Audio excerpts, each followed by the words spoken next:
Hey folks, and welcome to episode 161 of the Phil Swallow podcast. This is entitled Summer to Autumn in 24 Hours. Possibly a little bit more than 24 hours, but we seem to have gone from summer to autumn very, very quickly.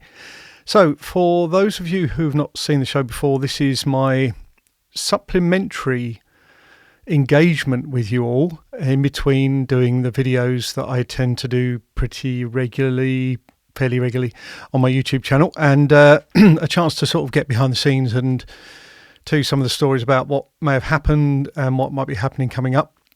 So I'm just going to go through my list. I actually thought, have I done enough in the last few weeks? And as soon as I start to write down what I have done, it just kind of goes mad. So, so briefly, we had a frost last night, so that's quite different to last Sunday, which I'll cover a bit later in the show, about what we got up to when it was extremely warm and beautiful. And actually, it was pretty pleasant for most of the week, really. But it did change as the week went on. So maybe I'm not right. Pretty pleasant for the first half of the week, certainly in temperatures. It's got cooler as we've gone on. I think it's going to get back to something approaching normal in the next few days. So what's been going on in the time since the last show? Well, firstly, the Ryder Cup was won back by the European team, for those of you who follow golf, so that was brilliant news. I haven't watched a lot of golf in recent times, and I thought, well, I'll tune into this on Saturday morning and just see how it's going. Friday morning, sorry, it's a 3-day event, Friday, Saturday, Sunday, and it was quite engaging, so I ended up watching as much as I possibly could.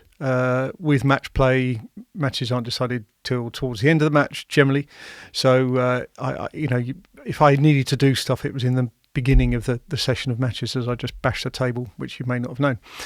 So stop rambling on. What have I been up to? Well, the things that relate to what I do on the channel. Firstly, I briefly mentioned in the last episode that I was asked to step in and talk at the Bourne Society, and I'll pop onto that in a little bit. But on the night before that, I saw, well, actually someone very kindly, thank you, Sarah, very kindly let me know of a talk about the history of Woodside that was being held at, now I've forgotten it already, a church in Bingham Road in Croydon. I don't know why, but it's either St Mildred's or St Edmunds. It's one of those two. But anyway, apologies. I've forgotten already. It's the Woodside Lit of the group, and they have a season of meetings sort of picking up after the summer, I guess the summer break. And John Hickman was there to talk about the history of Woodside, and it was fascinating. I've seen John speak before. He spoke about Evercustes Phipson at the Bourne Society, very famous painter who did loads of old images of Croydon. That was really good. John's a very, very good speaker. And so we went through the whole history of Woodside. Brilliant materials, maps and old photos, old postcards, that kind of thing. John's part of the Croydon Natural History and Scientific Society team set up.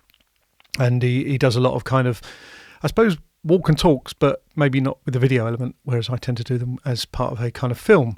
And as well as learning about Woodside, because that is on my kind of future list, and certain elements of the Woodside area, it was great to see John's presentation style as well.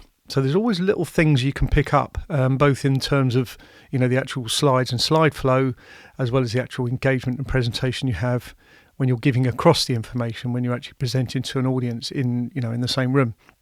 So that was really good. Fascinating talk, thoroughly enjoyable, cup of tea and a biscuit, and nice group, very nice group down there. So I've got their schedule, and it's a case of, what ones might appeal to me in future schedules, and, if I've got the time available. So that was good. Then we moved over to my talk at the Bourne Society. This was on Wednesday, and I like to prepare fully for stuff. And sometimes it doesn't always work out, but, I like to give myself my best chance, or the best chance of being prepared. And I reached out to them to say, I'm going to be bringing my Mac laptop, and how do I connect? And someone was meant to get back to me, and they didn't. I don't know why. Perhaps they thought it was an obvious way of connecting. And it was, I got there, and as they told me on the phone, there's some guidance notes on the wall for you to follow to connect up your laptop. And it was referring to go to the control panel and look for this symbol. I couldn't find any of these things. And it was only when Roger turned up from the Bourne Society and sort of helped point at some things with me. I didn't realise this whole kind of huge modern display screen. I don't know what width it was, but it was large, a very large screen, bigger than you'd have in a home.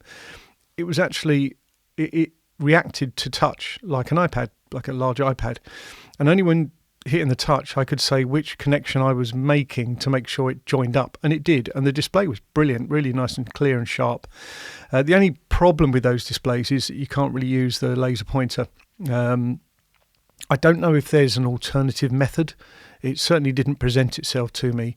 Maybe that's something to consider in the future, although I did just go onto Amazon and ordered, effectively it looks like a telescopic aerial. It's actually got a little pen end to it, but it's a pointer, just so I can point like with an aerial at a board.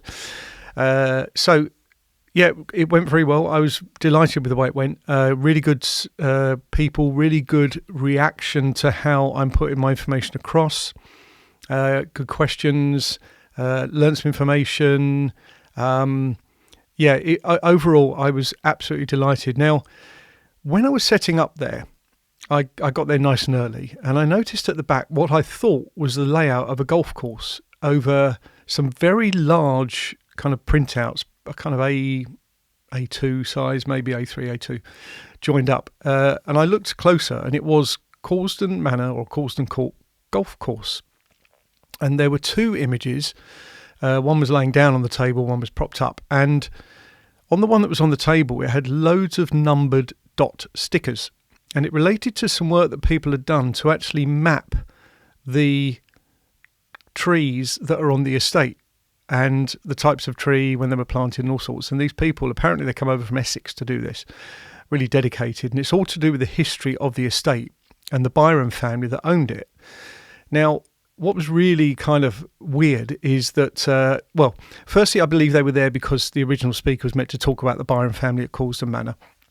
And I stepped in, as mentioned in the last episode, because I'd offered myself my talking services previously to Roger if they had a letdown, a cancellation. So I'd provided made myself available.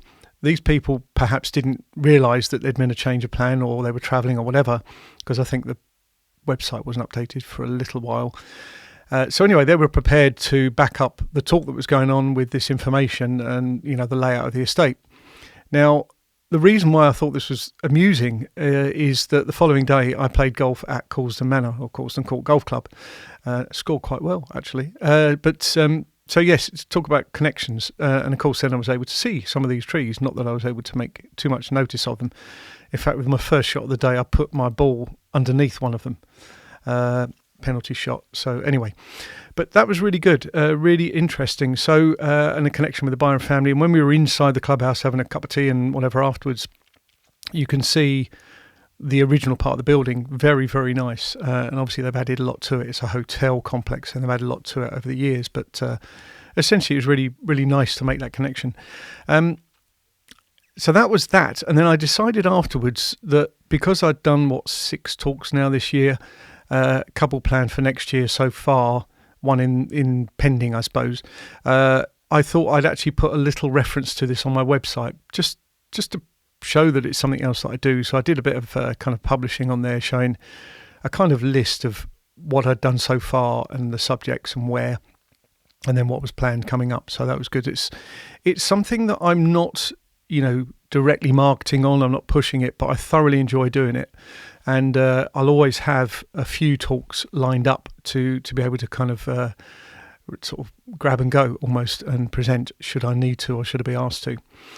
So that was good. Then later that week, I met up with a guy who has done some brilliant work researching the history of the Caterham Spring Water Company and the Caterham Caterham pumping station that used to be on Stansted Road. Now, there's only a reservoir there now. It's an active covered reservoir on the way through to the Harrow Inn pub, almost Chorlton, Caterham border. And he put this document together, which has got some brilliant detail, a wonderful timeline, great examples and artefacts in there. So we met up just to really compare notes There's some interesting stuff that I was able to pick up from him and share with him. So that helps for when I develop my water history, which is currently Croydon and therefore Thames water based, but I'm moving it across to go a bit deeper. Now, I have emailed Sutton and East Surrey to see if they've got an archivist or somebody can answer some questions, and I've not actually had a response to that yet. So I need to follow that up, and I may even just go down to their main office in Redhill and see what I can pick up from there. So it's something that I maintain that the subject of pumping stations found me rather than me finding it. But it's something that has become very interesting to me, and I'm looking to tell it in story form in hopefully an interesting way as well. So I've got some ideas about the Croydon one, and we'll see how that pans out. There's always multiple streams going forward, which I'll talk about in a bit. So then that brought us to roughly, this isn't an exact timeline, brought us to last Sunday when we went to, you probably heard of the McMillan Coffee Mornings, and this was a McMillan sort of afternoon tea and cake afternoon. And it was spent wearing shorts and casual shirt in a nice garden of our friends over at West Wickham. Lovely afternoon, wonderful cakes that people had brought in, and we raised over £400, which just from the few of us that were sitting around the table enjoying this afternoon, I thought it was really good effort. So great cause, really pleased to be part of that. So thanks Tessa and Barry for organising that and lending your garden and house for the privilege. So that was that. Now, in terms of gear and microphone, I almost call it mic gate, which I had an issue with before. So I've got the new GoPro. I actually used it for a film that was put live yesterday evening, which is Wallingham, Whiteleaf and Jacob's Ladder loop walk. And the views of that have been pretty good. It went live during the dancing last night, so 7-ish, 7, half 7. I just checked before the show, and it's had 92 views, which is quite good for my channel. Quite pleased, or very pleased about that. So thank you for watching that. And hopefully, if you're new to me and what I do, this supplementary kind of style podcast will help to engage you for the next release, as it were. So I'm always very grateful for people who support what I do. So yeah, the GoPro, delighted with it. Very good quality. There were a few features that I kind of focused on, no pun intended, when I bought it, and I decided to not switch those on at this stage. I don't believe it needed it. I don't think it added to it particularly, but the quality of the image is very, very good. So yeah, really pleased with that, and hopefully that comes across in whatever devices you look at my videos on. I've got some stats somewhere that I can look into it, but very pleased. However you look at it, I really, really am pleased. And just one thing which I think I've mentioned in the past, I do make sure that my videos are captioned wherever possible. I think I've still got some back catalogue stuff to revisit, but I paid for some software to help generate the captions through AI and various other things, and then I go through and do some corrections, upload it to YouTube, do a kind of quick scan just to make sure I haven't missed anything obvious, because it's pretty good, this software, but it doesn't get it all right all the time. So I did see a stat where there's a reasonably high percentage of people who do look at my videos with captioning on. So I'm looking to do what I can to help people with hearing impairments in my videos, and that will continue, of course. So the other thing I've done is I wanted to I wanted to have the kind of on-screen experience from a viewer perspective of not seeing the microphone when I do my videos, so hiding it and covering it up and stuff. And that's sort of been okay, although it disappointed me in the new mic I was using on one of the recent videos, but I edited around the problem. But it's always better to get the best source from immediate capture and then just do some tweaking to it. So the microphones I use, the GoPro wireless, not the GoPro, the Rode Wireless Pro, which has only recently come out. I clipped that onto one of the cross straps on my backpack, and it was brilliant. I was so delighted with the quality of sound. It's got a little furry thing on top, which obviously you have for wind. It's not wind suppression. It's hopefully wind removal, wind noise removal. because you don't want to be hearing that horrible noise when the wind blows into a microphone. It's quite off-putting. So that is going to be the go-to now, because I pretty much have that backpack with me the whole time. I travel with as minimal amount of gear as I possibly can get away with, but obviously you have to have the essentials. So it tends to work with, this time I had a sandwich in there, but, a bottle of water as well as some gear and some kind of tripod, some mini tripod things that just in case of need. So very pleased with the new mic position. One other thing that happened last week, actually, so this is before the filming, I met up with someone who's been seeing my videos, and his daughter got in touch, and he was in the fire service, and we met at Addington Fire Station Open Day, Mike, and it was great to meet up with Mike. We spent hour and a half chatting away. He's actually got a book which he let me have a signed copy of. Thank you very much, Mike. And this is all about the Saltbox Cafe on Biggin Hill, and some of the quality in there of photographs is incredible. It's almost as if the book was written today, where people sort of photograph anything and anything with their phones. They used to carry, him and his gang used to carry the cameras with them, always had the cameras with them. So they've got this brilliant kind of documentary, social history, bike history, to put into something like this, the book that he's put together. And I think he's got another book that he's working on at the moment. So I was delighted to get a copy. It's just made some great reading. And because probably my November walk video is going to be in that neck of the woods, no further spoilers, it made sense to kind of get closer to that kind of area and that subject. So I was very pleased with that. So Mike, great to meet you. Thank you very much. And yes, we will get together. I'll pop down to see you at your home probably in the next month or two. Things are quite busy at the moment, but that will definitely happen. A couple of other things have happened as I'm in the closing stages now. I do rattle through these, but I listen to a lot of podcasts and they're mostly like this anyway. So, new iPhone has arrived. I tend to get these on as part of the Apple upgrade program, where you kind of lease the phone. There was a slight delay in getting my delivery slot, but brilliantly handled at Apple. There's always with these things, each year it makes the process to go from backing up your old to implementing or applying that back up to your new a little bit easier. It's kind of slightly less hands-on each time. But there always seems to be some sort of problem with pairing my watch, pairing my car. You realise just how many things you pair with on Bluetooth. But I think, touching wood now, it's about where it needs to be. Actually, I found out, so we're on iOS 17 operating system software now, and they are, I think, going to release in 17.1 a journal app.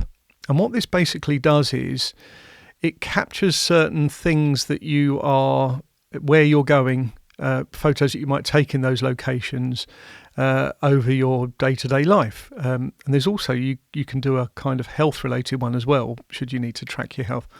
I thought this might be good because when I put these podcasts together, it's sometimes, I don't say difficult to remember, but I use my calendar to kind of jog my memory of where I've been and what I've done. So if there's a journal app kind of almost doing this in the background, I think that's going to be really helpful. So I look forward to getting that in 17.1, which one of the rumours said it might be out within a couple of weeks. So we'll look out for that. And the other thing we did Friday, we went to see Pygmalion at the Old Vic in London. So that was Patsy Ferran and Bertie Carvel were the main characters. Patsy is brilliant. She's one of the top stage actors that we have in the UK. I think she's Irish, UK and Ireland. But anyway, Patsy is brilliant. We've watched so many of her shows from all across the spectrum, really. And the Old Vic's always great. We went to a caption performance that Sue had arranged, and that was really good. Fairly inconspicuous positioning of the little screens, or the screens with the text on there. And actually, sometimes if I didn't quite capture something looking at the actors on the stage, I could very quickly refer to the screens and read the subtitles, for want of a better term. So that was really good. Personally, I'm not sure that the character personalities were brought out enough. Of course, the director was probably delighted with the way they brought it out, but this is just a kind of humble opinion. So I think the main key characters were great. The actor who played Eliza Doolittle's father was really good. Apparently he's in Doc Martin, but I don't watch Doc Martin. John Marquez, I believe his name, without referring further, but he was very good, very amusing, very kind of animated in how he was displaying his character, so that was good. But overall, yeah, really nice evening out. Wasn't too late coming back. And I think we're going up there again to see A Christmas Carol in a few weeks' time. Christmas already. And really, the other thing that I'm doing is just prepping as I do. The prepping for videos is kind of ongoing. I've always got 3, 4, 5, maybe more videos that are in the research stage.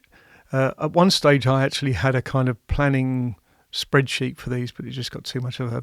I mean, it's probably still there somewhere, but it just got too much of a burden. It was almost like being back at work. So I feel that I've got enough I've got a handle on these things and where information is, the way I set up my directories and my notes and my video folders and all that sort of stuff. So I'm capturing the information and not losing it. I know where it is. It's got tags on it, all that sort of stuff. So I've got a local video to do probably maybe week after next. I'm not sure. It depends because I've got a few things on. And then we'll be heading towards November. And in November, it'll be my sort of country walk, which I'm going to do one a month. So that's I've got some plans for that one. I'm actually going to do a bit of work later because I'm going to introduce, I almost want to call them vintage walks. One of them most definitely is a vintage walk because it's from a 1939 book put together by the London Transport, or maybe whatever they were called then, probably still were London Transport. And I want to see how much of it is still kind of doable. As a country walk, it probably is completely. But there was another one that I saw, which is a variation on my Sanderstead Walk and Talk. And some of the references in there just don't exist anymore. They've been pulled down. So the walk is probably 25 years old, something like that. So I might do that again, just seeing what's different. And it will cover some other aspects of Sanderstead that I didn't cover in my last walk. And I might add in some bonus bits as well. I like to sort of cover these areas more than once and more than one way. So, yeah, never a dull moment. We've also got a little trip planned. I won't reveal too much, but we'll talk about it afterwards, which will be in the next episode because I'm not going to do one between now and then, probably, likely. So, yes, so thank you very much once again for following along, for listening, for supporting what I do. I do appreciate it immensely. So this was episode 161 of the Phil Swallow podcast, Summer to Autumn in 24 hours-ish. Thanks very much, and I'll speak to you, and you'll hear from me in the next one.